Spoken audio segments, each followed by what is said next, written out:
this is real, and this is for, Australia, the whole of Australia.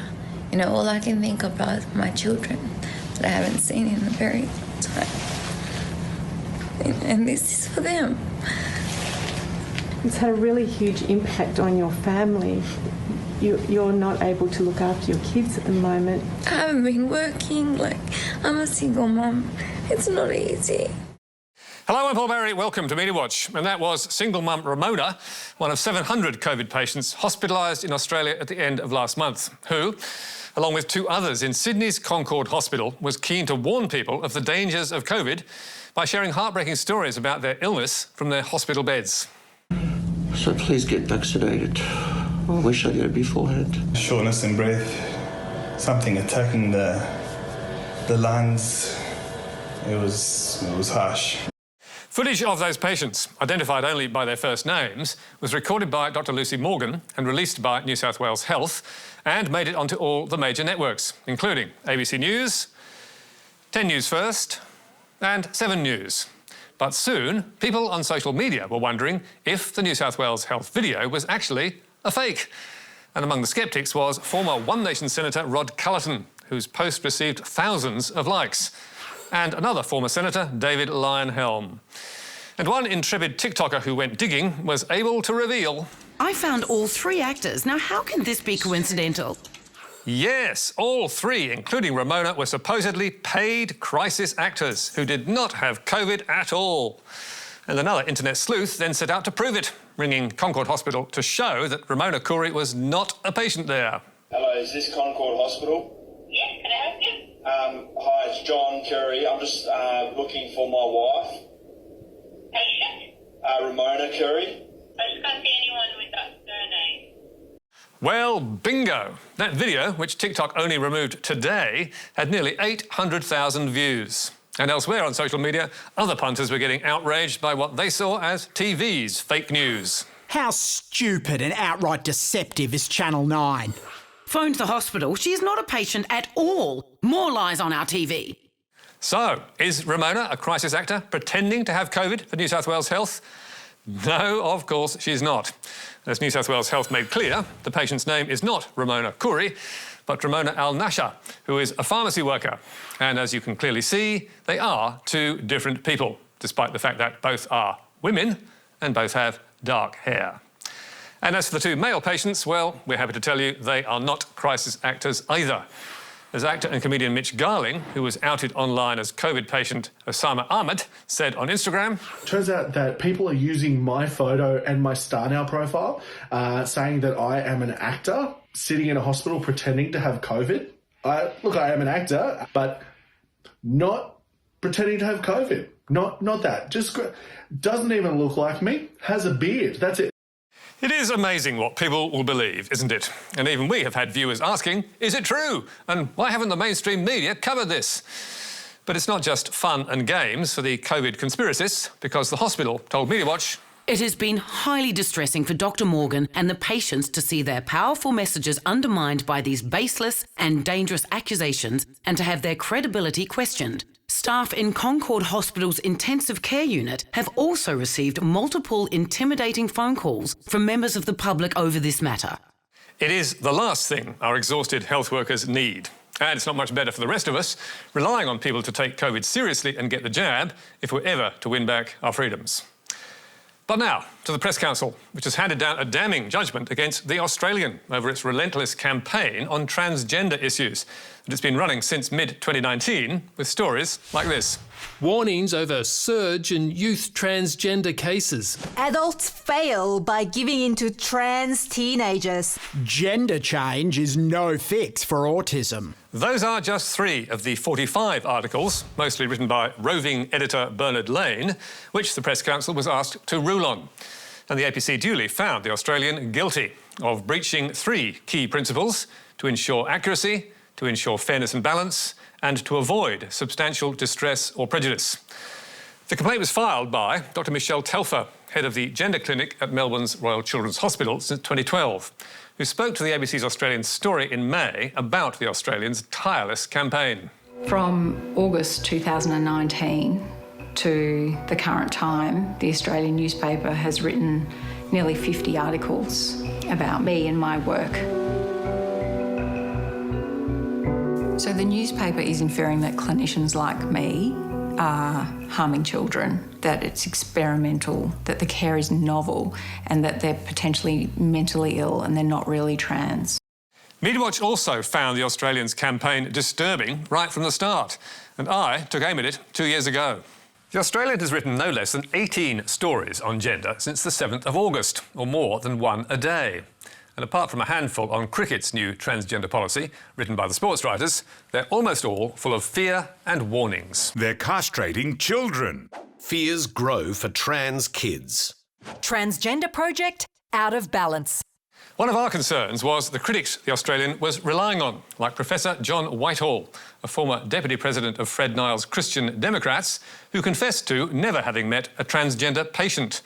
And William Malone, a conservative Christian doctor from Idaho who specialises in diabetes. And Victoria's Health Minister echoed that criticism.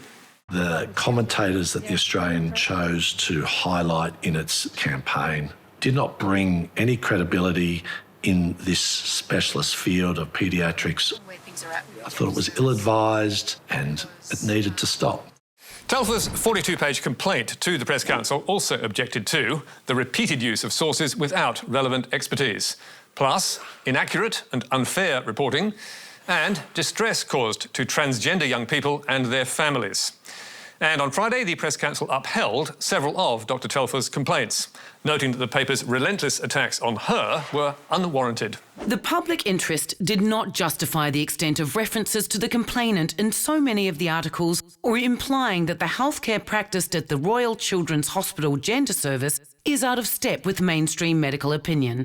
All in all, it is a fair whack for the Australian. So, has it expressed remorse?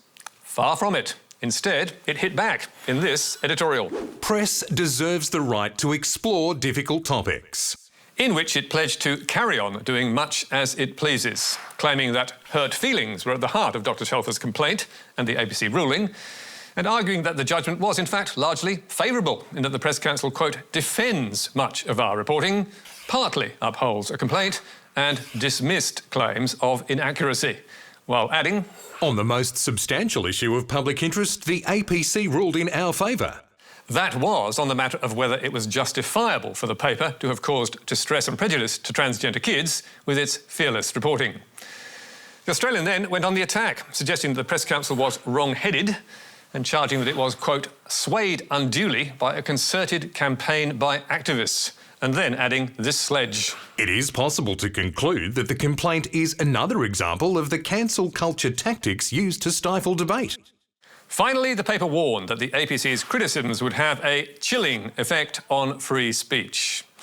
Meanwhile, despite the Australians' declaration of war on the APC for seeking to moderate its coverage, Dr Telfer was pleased with the verdict, telling Media Watch, this is a big win for everyone who believes that the truth and the facts matter.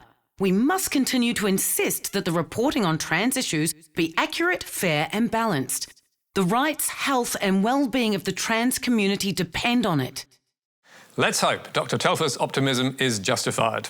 But, as we've often noted, the Press Council's only real power is the power to shame. And in this case, the Australian appears to be shameless. But now, to 2GB's Ray Hadley, who has topped Sydney's radio ratings again with a 20% audience share. The ratings have come and gone. There'll be no celebration. We've got nothing to celebrate because too many people are doing it tough at the moment. So why do the punters love him so much? Well, Ray stands for common sense and law and order, and he doesn't hold back. And in June, he was in fine form when he savaged a court's decision to give bail to a 30-year-old man charged with serious assault. 3 men charged after alleged attack on police in Griffith. The man had allegedly punched 2 police officers, including a female probationary constable, and put them both in hospital. The male officer suffered severe cuts to his head and chin requiring stitches, and the female officer sustained injuries to her head. And Ray was furious because the court had allowed the alleged attacker out on bail. You can't believe this. It was done by a registrar, a woman. Now, the registrar's name is Wendy Howard. I don't know anything about Wendy Howard except what I'm reporting here. Ray had not been in court in Albury for the hearing via video link, but he did claim to know what happened next. Now, the prosecutor, during the hearing on bail before this registrar, tried to have the body-worn video played and the photos of the injury handed over to the officers. The registrar replied, "I'm declining to watch or see them as it's only a bail determination." Well, wouldn't you want to look at what the bloke allegedly did to the two coppers before you gave the bloke bail? You would have thought so, especially when the prosecutor is asking you to. And according to Ray, the police were livid. Now, the Police Association are up in arms. I suspect Mick Fuller's up in arms, the Police Commissioner in New South Wales, and the coppers in Griffith. And Ray was angry too, and he wasn't going to let it go. So, 2 days later, he laid into Howard again, repeating the charge that she had failed to do her job. The registrar, inexplicably, on the long weekend, gives that bloke bail and refuses the request from the prosecutor to show body-worn camera footage of what happened. And then Ray, as he likes to do, offered her some free advice. Wendy Howard in the Albury Local Court. It would be best served for everyone if Wendy just dealt with other matters apart from attacks on police based on her performance over the course of the weekend. And that was that. Another voiceless victim publicly humiliated in Ray Hadley's court of law. Until last week, when Registrar Howard from Albury gave Ray his comeuppance in the form of a comprehensive on-air climb-down. In June, I criticised a registrar of the Albury Local Court called Wendy Howard because I'd been told that during a bail hearing she'd refused to watch footage from police body-worn cameras. Since then, we've been made aware and accept the Registrar Howard didn't refuse to watch the footage. She wasn't asked to watch it at all. The word I got was wrong, so I retract my comments about Registrar Howard and apologise to her for the hurt and embarrassment and distress it may have caused her. They don't get much better than that. And if you're guessing it was dictated by the lawyers, who were also demanding thousands of dollars in compensation, you'd be right. You see, the court registrar was never asked to view the body cam footage, and it was never offered up by the police prosecutor. So Ray got his facts wrong. And to make matters worse, Albury Local Court tells Media Watch that neither Hadley nor anyone at 2GB contacted the court to check. We asked Nine why and how much it paid to settle the matter. It declined to comment. And finally, to the continuing battle over our closed state borders, which has left hundreds of people cut off from their homes or loved ones. And on Sky News recently, Chris Kenny found yet another sad victim separated from his family by COVID travel restrictions. I want to cross to Perth now and talk to someone about how these hard borders affect people every day. Daniel Deacon is a pilot operating in Western Australia. Thanks for joining us, Daniel.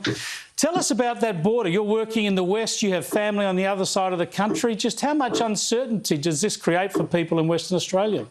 The answer? A lot. And as an apparently grounded pilot forced into exile, Daniel was suffering more than most. So I've been over in Perth for 14 months. And, you know, the separation and not being able to go home for such a long period of time in my own country, you know, is something I still struggle to understand. As to why Daniel couldn't go back to his family, given there's nothing to stop people in Western Australia flying back east, that wasn't made clear. And was his name actually Daniel or Dean, as Sky's graphic suggested? Well, no matter, because Dean, or Daniel, was speaking Chris Kenny's language by branding the WA Premier a lockdown-loving tyrant. Why isn't there more backlash against that in Western Australia? Absolutely. You know, the people of West Australia and, you know, even our newspaper, The West Australian, people worship the ground Mark McGowan walks on. And people just lap up this alarmism, the fear of COVID. And Kenny, of course, couldn't agree more. There's far too much alarmism. We're going to have to leave it there, Dean. Thanks for joining us and good luck. It was good to get your perspective on that. But we've got the Federal Treasurer, Josh Frydenberg, waiting for us in Canberra. Yes, and that was time's up for Dean, not Daniel, because the Treasurer was on the line, although Kenny then put the Perth pilot's concerns directly to him. You might have caught a bit of that from Dean Deacon in Western Australia. You must be so frustrated at the hard borders in Queensland, in South Australia, in Western Australia. He was frustrated, just like Dean/Daniel, whose sad story was amplified across the airwaves and across the News Corp network of sites. People in Western Australia lap up McGowan's alarmism. But it's not just the pilot's name that has Sky confused, because it seems there are some holes in Deacon's story. Multiple viewers contacted Media Watch calling him a fraud. He's not in Perth, they say, and he's not a pilot. And the cross that Sky said was from Perth came, we believe, from a suburb of Melbourne, where Deakin apparently lives with his family, not separated from them. So, is that right? Well, the electoral roll has Daniel Deakin located in Melbourne, and his social media puts him there too, with photos showing him with his family within the last year. And his CV, oddly enough, has no mention of his ability to pilot a plane in his long list of skills. So, was Sky duped? It certainly looks like it. We tried our best to contact Daniel to confirm this, but he went to ground, locking his Facebook and Twitter accounts and ignored our messages. So why on earth would he do it, and how did they find him? Seems Sky saw a social media post about being stranded in Perth, and he has attacked COVID expert advice in the past, as in this tweet in reply to a Sky story. I'm not taking economic advice from an epidemiologist. News Corp has now scrubbed the video from Sky News and all the articles from the internet. And a few hours ago, Chris Kenny confessed.